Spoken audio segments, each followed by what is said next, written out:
నమస్కారం. మనో కథలకు స్వాగతం. ఈరోజు మనం నమస్తే తెలంగాణ బతుకమ్మలో ప్రచురింపబడిన 17 మే 2026 ప్రచురించారండి. ఆమె గెలిచింది అనే ఒక చక్కటి కథను విందామండి. రచించిన వారు గాజోజు నాగభూషణం గారండి. ఇక కథలోకి వెళ్తున్నానండి. అప్పటి వరకు టీవీలో సినిమా చూస్తున్న సుమకు ఆ దృశ్యం చూడగానే అణిచిపెట్టుకున్న దుఃఖమేదో కట్టలు తెగి అలుగులు దుంకసాగింది. మనసులో అలజడి మొదలైంది. అప్పటి నుండో మరుగుతున్న అగ్నిపర్వతం బద్దలైనట్లు మనోకంపనం. తెరపై తనను తాను చూసుకుంటున్నట్లు దుఃఖభరిత స్థితి. సంతోష విషాదాల సమ్మళిత సరిహద్దు గీతగా స్త్రీ చుట్టూ ప్రకృతి గీసిన లక్ష్మణరేఖను దాటలేని సంఘర్షణల సజీవ దృశ్యం. ఆ దృశ్యం హిందీ సినిమా సుల్తాన్లోనిది. సినిమాలో భార్యాభర్తలైన అనుష్క శర్మ, సల్మాన్ ఖాన్ ఇద్దరు రైజర్లే. ఇద్దరి ఆశయం ఒక్కటే, జీవిత స్వప్నంగా భావించే ప్రతిష్టాత్మక ఒలింపిక్స్లో దేశానికి స్వర్ణ పతకాలు సాధించి పెట్టడం. భారతదేశం తరపున ఇద్దరు ఆ పోటీలకు నామినేట్ అవుతారు. ఇంతలో అనుష్క శర్మ గర్భం దాలుస్తుంది. ఆ వార్త విన్న భర్త పట్టరాని సంతోషంతో వీధిలో నృత్యం చేస్తుంటాడు. అనుష్క శర్మ అంతర్మదనం. భర్త సంతోషాన్ని నిజం చేయాలంటే తన చిరకాల ఒలింపిక్ స్వప్నాన్ని సమాధి చేసుకోవాలి. అప్పుడు అమ్మతనమే గెలుస్తుంది. బిడ్డను కనడానికి సిద్ధపడుతుంది. అనంత కారుణ్యానికి ప్రతిరూపమైన ఆడతనం త్యాగానికి తలుపులు తెరుస్తుంది. పోటీ నుండి విరమించుకుంటుంది. సుమతి కూడా తన్ను తాను సున్నితపు త్రాసులో తూకం వేసుకుంటున్న పరిస్థితే. మాతృత్వపు మధురిమను వ్యతిరేకించేదేమీ కాదు. స్త్రీలుగా తమకు మాత్రమే అవకాశం ఉన్న సంతానోత్పత్తి ప్రక్రియ పట్ల గౌరవభావం కూడా ఉంది. కానీ కొత్త ప్రాణిని లోకంలోకి తెస్తున్న క్రమంలో పడే వేదన, కోల్పోయే అవకాశాలు ఎట్లా ఉంటాయో తన అనుభవంలోకి రావడం, వాటి మీద ఇంట్లో తీవ్రమైన రభస జరగడం సుమను కలిచివేసింది. తాను తన జీవితాశయానికి దూరం అవుతున్నానని తలుచుకోగానే పర్వత సానువుల్లోంచి అగాధ లోయల్లోకి జారిపోతున్న అసహాయ స్థితిలోకి గతం ఒక్కసారి కళ్ళ ముందు కదలాడింది. సుమది ఉమ్మడి కరీంనగర్ జిల్లా మందని అటవీ ప్రాంతంలోని ఒక గ్రామం. తండ్రి అక్కడే ఉపాధ్యాయుడిగా పనిచేస్తూ ఉంటాడు. సామాజికంగా ఆర్థికంగా వెనుకబడిన ఎందరికో అక్షరాన్ని చేరువ చేయాలన్న అంకిత భావాలు కల ఆదర్శ ఉపాధ్యాయుడు. చిన్నప్పటి నుండి సుమకు చదువు ప్రాధాన్యతను చెబుతూ కడు పేద కుటుంబాల్లో పుట్టి అక్షరాన్ని నమ్ముకొని ఐఏఎస్, ఐపీఎస్, డాక్టర్లు, ఇంజనీర్లుగా పెద్ద పెద్ద హోదాల్లోకి వెళ్ళిన వాళ్ళ గురించి ఉదాహరణగా చెప్పేవాడు. సుమ గొప్ప డాక్టరై సమాజంలోని అట్టడుగు వర్గాలకు సేవ చేయాలని, అదే జీవితానికి సార్థకత అని బోధించేవాడు. తండ్రి ప్రేరణతో పాటు చిన్నప్పుడు జరిగిన ఓ విషాద ఘటనతో డాక్టర్ కావాలన్న సంకల్పం ఆమెలో బలంగా నాటుకున్నది. తనను అమితంగా ప్రేమించే, తనకు సర్వము అయిన తండ్రి తన కళ్ళ ముందే గుండెపోటుకు గురై వైద్య సేవలు అందగా మరణించడం, ఆ సంఘటన జరిగిన నెల రోజులకే తీవ్ర మనస్తాపంతో తల్లి కూడా గుండెపోటుతో మరణించడంతో తాను డాక్టర్ కావాలనేది ఒక కోరికగా కాక చేయాల్సిన యుద్ధంగా తలచింది సుమ. తమ ప్రాంతంలో కార్డియాలజిస్టులు ఉండేంత పెద్ద ఆసుపత్రులు లేకపోవడం, కరీంనగర్కు తీసుకుపోయేలోపు తండ్రి మరణించడం, కార్డియాలజిస్ట్ కావాలనే నిర్ణయానికి అప్పుడే బీజం పడింది. 10వ తరగతి తర్వాత గురుకుల పాఠశాలలో ఇంటర్మీడియట్ చదివి నీట్ ఎంట్రన్స్లో మంచి ర్యాంకుతో ఉస్మానియా మెడికల్ కాలేజీలో ఎంబీబీఎస్లో చేరింది. గోల్డ్ మెడల్తో డాక్టర్ పట్టా అందుకున్నది. కన్ను మూసినా తెరిచినా ఒకే లక్ష్యంతో చదివి పీజీలోనూ ఉస్మానియాలో జనరల్ మెడిసిన్ సీటు సంపాదించింది. పీజీ 3వ సంవత్సరంలో ఉండగానే తనకున్న ఏకైక అమ్మమ్మ, తాతయ్య ఒక పెళ్లి సంబంధాన్ని తెచ్చారు. సూపర్ స్పెషాలిటీలో సీటు పొందే వరకు పెళ్లి ప్రస్తావన వద్దంది తను. అమ్మ, మేము రాలిపోయే పండుటాకులం, ఎన్నాళ్ళుంటామో తెలియదు, మేమున్నప్పుడే మా బాధ్యత తీర్చుకొనివ్వమ్మా అన్న మాటలకు సుమ కరిగిపోయింది. సుమంత్ జనరల్ సర్జరీ పూర్తి చేసి హైదరాబాద్లోనే ప్రైవేట్ హాస్పిటల్లో ప్రాక్టీస్ చేస్తున్నాడు. సుమ కంటే 4 ఏళ్ళు పెద్ద అందగాడు. అన్ని విధాలా సరిపోయే మ్యాచ్ అవ్వడం వల్ల సరే అంది. కాకపోతే తన ప్రధాన లక్ష్యం కార్డియాలజిస్ట్ కావడమేనని, అందుకు అభ్యంతర పెట్టకుండా సహకరించాలన్న కండిషన్తోనే ఒప్పుకుంది. పెళ్లి జరిగింది. పీజీ పూర్తి కాగానే పేరు పొందిన కార్పొరేట్ హాస్పిటల్ సుమకు మంచి ప్యాకేజ్తో అవకాశం ఇచ్చింది. సుమ ప్రాక్టీస్ కొనసాగుతున్నప్పుడే కోవిడ్ సంక్షోభం వచ్చింది. సుమ అత్తయ్య 50 ఏళ్ళు, మామయ్య 60 ఏళ్ల వయసులో ఉంటారు. అంతవరకు ఉన్న పని మనుషుల్ని ఇంట్లోనికి రానివ్వలేని అనివార్యత. ఇద్దరు డ్యూటీకి వెళ్ళాలంటే అత్తమామలను చూసుకోవడం పెద్ద సమస్య. ఇద్దరూ బీపీ, షుగర్ తదితర వ్యాధులున్న పేషెంట్లే. ఎవరో ఒకరు ఇంట్లో ఉండక తప్పని పరిస్థితి. నిజానికి కోవిడ్ సమయంలో జనరల్ మెడిసిన్ వాళ్ళవే కీలకమైన సేవలు. డ్యూటీకి తప్పక రావాలని ఆసుపత్రి వాళ్ళ నుంచి సుమకు ఒత్తిడి. ప్యాకేజీ కూడా సుమంతి కంటే చాలా ఎక్కువే. సుమ తాను విధులకు వెళ్తాను, పెద్దవాళ్ల బాధ్యతను చూసుకోమని సుమంతకు చెప్పగానే వినకూడిన మాట ఏదో విన్నట్లు, భూమి ఆకాశం మీద అయినట్లు, ఏం మాట్లాడుతున్నావమ్మా, లోకంలో ఎక్కడైనా ఉందా? మగవాడు ఇంట్లో ఉండుండేది, ఆడదానివి బయట డ్యూటీ చేసుండేది, నలుగురు చూస్తే నవ్విపోతారు, మా వాడి గౌరవం ఏం కావాలి అన్నారు అత్తామామలు. సుమంత్ కూడా వాళ్ళకే వంత పాడాడు. సుమంత్లోని మగవాని ఈగో బయటపడింది. ప్యాకేజీలో ఉన్న తేడాకే తట్టుకోలేకపోతున్నాడు. ఇక సుమను పంపించి తానింట్లో ఉండడం అంటే తల తీసేసినట్లు లోపల ఫీల్ అవుతున్నాడు. సుమ ఆశ్చర్యపోయింది. ఒక డాక్టర్ అయ్యుండి కోవిడ్లో ఫిజిషియన్ సేవలు ఎంత అవసరమో తెలుసుండి, పైగా ఇంట్లో ఉన్నది అతని తల్లిదండ్రులే అయినా కేవలం పురుషుడికుండే అహంతో వ్యతిరేకించడాన్ని తట్టుకోలేకపోయింది. వారం రోజులుగా జరిగిన రసాభాస ఇష్టం లేక మనసు చంపుకొని ఇంటి వద్దనే ఉండిపోయింది. ఎంత పెద్ద హోదాలో ఉన్న స్త్రీలకు పెళ్లి ద్వారా ఏర్పడే ప్రతి బంధకాన్ని మొదటిసారి చవిచూసింది. కోవిడ్ సమస్య సమసిపోయింది. ఇంతలో సూపర్ స్పెషాలిటీ నోటిఫికేషన్ వచ్చింది. నీట్ రాశాక 2 సార్లు రాసిన సీటు రాని సుమంతకు గ్యాస్ట్రోఎంటరాలజీలో, సుమకు కార్డియాలజీలో సీటు వచ్చింది. సుమ గాలిలో తేలిపోయింది. నాన్నకిచ్చిన మాట నెరవేరుతుందని, తన ఉచ్ఛ్వాస నిశ్వాసలుగా మారిన సంకల్పం సాకారమవుతుందని పట్టరాని సంతోషంతో ఉంది. అయితే అప్పుడే తెలిసింది సుమకు తన గర్భం దాల్చానని. ఇంట్లో మళ్ళీ పెద్ద దుమారమే చెలరేగింది. సుమ జాయిన్ అయితే తన తల్లిదండ్రుల్ని 3 సంవత్సరాలు పని మనుషులకు అప్పచెప్పడం సుమంత్కు నచ్చడం లేదు. కానీ ఈ విషయం తిన్నగా ప్రస్తావించకుండా వాదన మరో రకంగా మొదలుపెట్టాడు. ఇప్పుడు నువ్వు జాయిన్ అయితే మొదటి సంవత్సరం పూర్తి కాకముందే డెలివరీ వస్తుంది. తర్వాత 3-4 ఏళ్ళు వచ్చేదాకా పాపనో బాబునో ఎవరు చూస్తారు? చూసుకునేందుకు అటు మీ వాళ్ళు లేరు, మా వాళ్లకు వీలు కాదు. కావాలంటే తర్వాత తీరిగ్గా చేసుకో, అంతేకాని ఇప్పుడు మాత్రం జాయిన్ కావడానికి లేదు అంటూ శాసించాడు.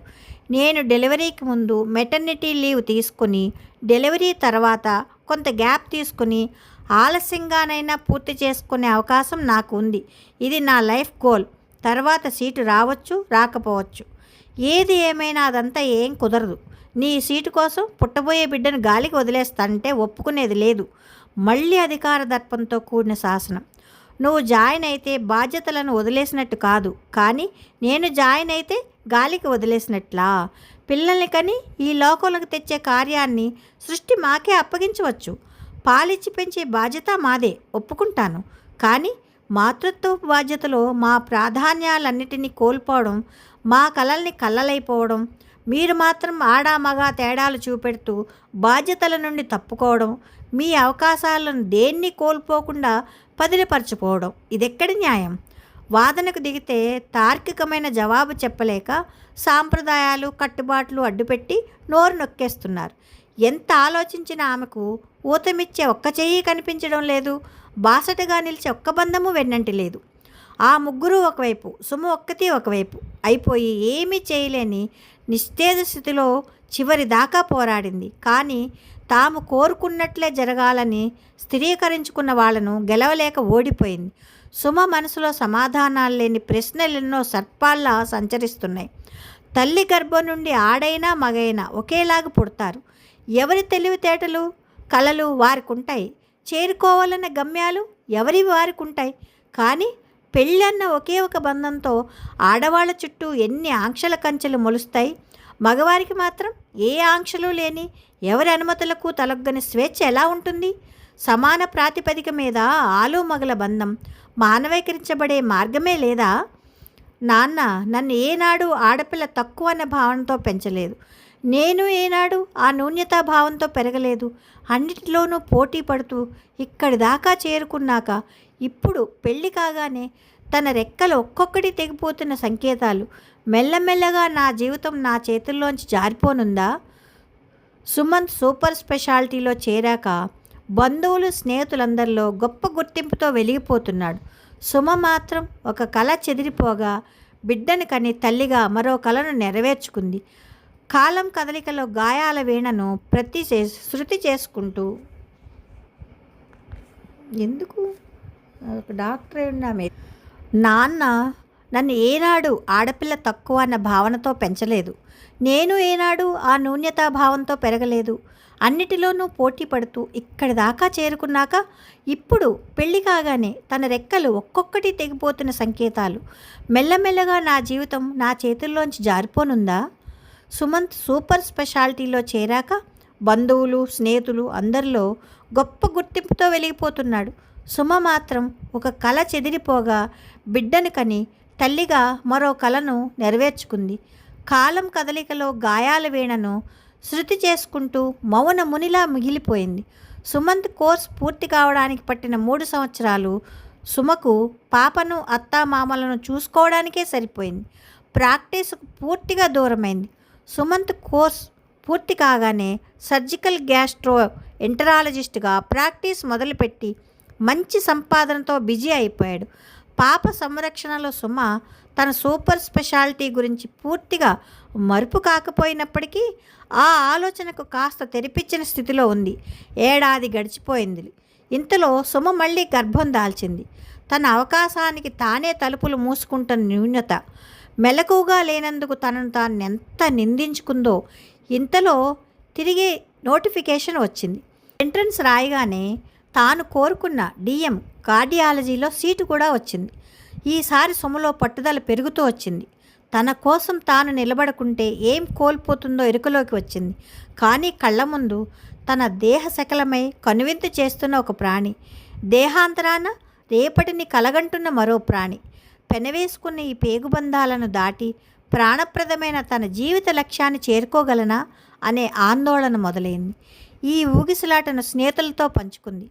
ఏ సెంటిమెంటుకు లోను కాకుండా అబార్షన్ చేయించుకోమని సలహా ఇచ్చారు వాళ్ళు. ఒక్కసారిగా షాక్ గురైంది సుమ. ఏం చేయాలి? ఇది నాకు దాదాపు చివరి అవకాశం. ముందు సీటు సంపాదించుకొని పూర్తి చేసే అవకాశం ఉంటుందో లేదో లోపల పెనుగులాట. సుమంత్ని అడిగింది ఏం చెబుతాడో చూద్దామని. ఏమున్నది, నువ్వున్న స్థితిలో జాయిన్ అయినా పూర్తి చేయలేని పరిస్థితులే. నీకంతగా సూపర్ స్పెషాలిటీయే ముఖ్యమనుకుంటే అబార్షన్ చేయించుకో. ఊహించని ఆ సమాధానానికి పైనేదో పిడుగుపడినట్లు ఉలిక్కిపడింది సుమ. మగవాడు కాబట్టి అమ్మతనపు విలువేమిటో తెలియక సునాయాసంగా అనగలిగాడా? లేక తల్లిగా తానెంత సున్నిత మనస్కురాలనో తెలిసి అతని చేతికి మట్టంటకుండా దులిపేసుకున్నాడా? మనసులో ఆలోచనలు తేనెటీగల్లా ముసురుకోగా భాషనే దీనికి పరిష్కారమా, మరో ప్రత్యామ్నాయమే లేదా? మనసు వేసుకుంటున్న ప్రశ్నల పరంపర హిందీ అందక గందరగోళాన్ని పెంచుతున్న సందిగ్ధ సమాధానాల సలపరింత. టీవీ చూస్తున్నదల్లా వర్తమానంలోకి వచ్చింది సుమ. అంతఃచేతనలో అల్లుకున్న సందేహాల సాలిగూళ్లను దాటుకొని క్రమంగా మనసును తేటపరుచుకోసాగింది. ఇంతవరకు నా లక్ష్యాన్ని సాధించే పోరాటంలో ఒంటరిగానే నిలబడ్డాను. ఇప్పుడు ఒంటరిననే భావించాలి. అంతిమ విజయానికి ఆమడ దూరంలో ఆగిపోకూడదు. గెలవాలి. నా గెలుపును నాన్నకు అంకితం ఇవ్వాలి. కర్తవ్యం కఠిన శిలాశాసనంగా రూపుదిద్దుకుంది. తాను ఓడిపోకూడదు. అమ్మగాను అణువణువునా నిండిన కలలను నెరవేర్చుకునే ఆధునిక మహిళగాను. మరునాడు సుమంత్తో తన నిర్ణయాన్ని చెప్పింది స్థిరంగా. సుమంత్, నేను జాయిన్ అవుతున్నాను. బిడ్డను కంటాను. తర్వాత ఎన్ని రోజులు గ్యాప్ తీసుకున్నా సరే నా కోర్సును పూర్తి చేస్తాను. అది సరే, నువ్వు వెళ్తే మన పాప పరిస్థితి ఏమిటి? ఆమెనెవరు చూస్తారు? మళ్ళీ మమకారపు బంధాన్ని ఆమె మెడకు వేయజూశాడు. అదేమిటి, నువ్వున్నావుగా, నాకెలా సాధ్యమవుతుంది? నా ప్రాక్టీస్ ఏమవుతుంది? నీకోసం నేను నా సీటును వదులుకొని ప్రాక్టీస్కు దూరం కాలేదా? పాపని ఇంతవరకు సాకలేదా? తల్లిగా అది నీ కర్తవ్యం. తండ్రిగా నీకు లేదా ఆ కర్తవ్యం? లోకంలో ఎక్కడైనా ఉంటుందా ఇంత పెద్ద ప్రాక్టీస్ను పాప పెంపకం కోసం వదిలేయడం? ఆడవాళ్ళు వదిలేస్తున్నప్పుడు మీ మనసుకు ఎలాంటి బాధ ఉండదు. పైగా అదేదో ఆడవాళ్ళు తప్పకుండా మోయాల్సిన బాధ్యత అన్నట్లు డిసైడ్ చేసేస్తారు మీ మగవాళ్ళు. పిల్లల్ని కనడం, పాలివ్వడం వరకు మా పనే కావచ్చు, కానీ పెంపకం కేవలం మా స్త్రీల బాధ్యతేనా? ఈ బాధ్యత నుండి తప్పించుకొని మాకు మాత్రమే అంటగట్టడం మీరు చేసిన తెలివైన కుట్ర కాదా? మీ అమ్మా నాన్నల్ని మా అమ్మా నాన్నలుగా ఆదరించాలి. అప్పుడు ఆదర్శ మహిళలం. మా తల్లిదండ్రులు మాత్రం చుట్టవు చూపుగా వచ్చిపోవాలి. పెళ్లితో మీ పరిసరాలు, ప్రాధాన్యాలు, బంధువులు, బంధుత్వాలు, బంధనాలు లేని స్వేచ్ఛ ఏవీ మారవు. మాకు మాత్రం పెళ్లి పేరుతో మా స్థితిని, అస్తిత్వాన్ని అన్నీ కోల్పోయి పరాయీకరించబడే పరిస్థితి. ఇదెక్కడి న్యాయం? ఎవరు రాసిన రాజ్యాంగం? ఒకసారి రాజీ పడ్డాను, ఇప్పుడు మాత్రం జాయిన్ అవుతున్నాను అంతే. నీ అంతటి నువ్వు నిర్ణయం తీసుకుంటే సరిపోతుందా? ఇంతకాలం అలా తీసుకోకపోవడం వల్లే మేము నష్టపోయాం. అనేక నిర్ణయాలు మాతో ప్రమేయం లేకుండా మీకు మీరే తీసుకుంటారు. మా వరకు వచ్చేసరికి అది మీ నిర్ణయానికి లోబడి ఉండాలంటారు. నా కలను నెరవేర్చుకునే కఠిన పరీక్ష ఇది. పాపను ఎలా సాధుతావో సాధన చేసుకో, సాధ్యమవుతుంది. ఆ విషయంలో మేమేం పుడుతూనే ట్రైనింగ్ పొంది పుట్టలేదు. ఇంకో మాట మాట్లాడడానికి అవకాశం ఇవ్వకుండా స్థిరంగా చెప్పింది. సుమంత్కు నోట మాట రావడం లేదు. సుమ ఇప్పుడు సౌకుమారి సుమంలా కనిపించడం లేదు. తనకు రక్షణగా చుట్టూ కఠిన నిర్ణయాల కంటకాలను పొదుముకొని చైతన్యం గుబాళించే గులాబీలా తోచింది. సుమకు క్లారిటీ రాసాగింది. తనకే కాదు, ఈ లోకంలోని మహిళలందరికీ మాతృత్వం అంటే తాను కాలిపోతూ కరిగిపోతూ లోకాన్ని వెలిగించే కొవ్వొత్తి లాంటి త్యాగమే. పురిటి నొప్పుల బాధ ఈశ్వర, తల్లి పార్వతిని అడగరా శంకర అంటూ ఆవేదన చెందుతాడు ఒక కవి ఒక పాటలో. పరమశివునికైనా పతిదేవులకైనా ఏం తెలుస్తుంది? పురిటి నొప్పుల బాధైనా, పిల్లల్ని పెంచి పెద్ద చేసే యజ్ఞంలో సమిదలుగా మారే తల్లుల వేదనైనా శివుడైన మగాడే కదా అనుకుంది. కుల మతాల నిర్మూలన కోసం సంస్కరణోద్యమాలు జరుగుతాయి. ఆర్థిక అంతరాలు రూపుమాపేందుకు విప్లవోద్యమాలు జరుగుతాయి. కానీ స్త్రీల ఈ నిశ్శబ్ద నిశీది దుఃఖ ప్రపంచానికి పట్టని ఒక ప్రహేళికగా మారడం ఎంత విషాదం. కత్తివేటేది కనిపించదు, నెత్తిటి చుక్క నేల రాలదు. ఇది పరులెవ్వరికీ కనిపించని హింస. ఇలా గతాన్ని, వర్తమానాన్ని, భవిష్యత్తుని మూల్యాంకనం చేసుకున్న సుమ తనదైన తాత్విక అవగాహనతో తొణకని కుండలా కనిపిస్తున్నది.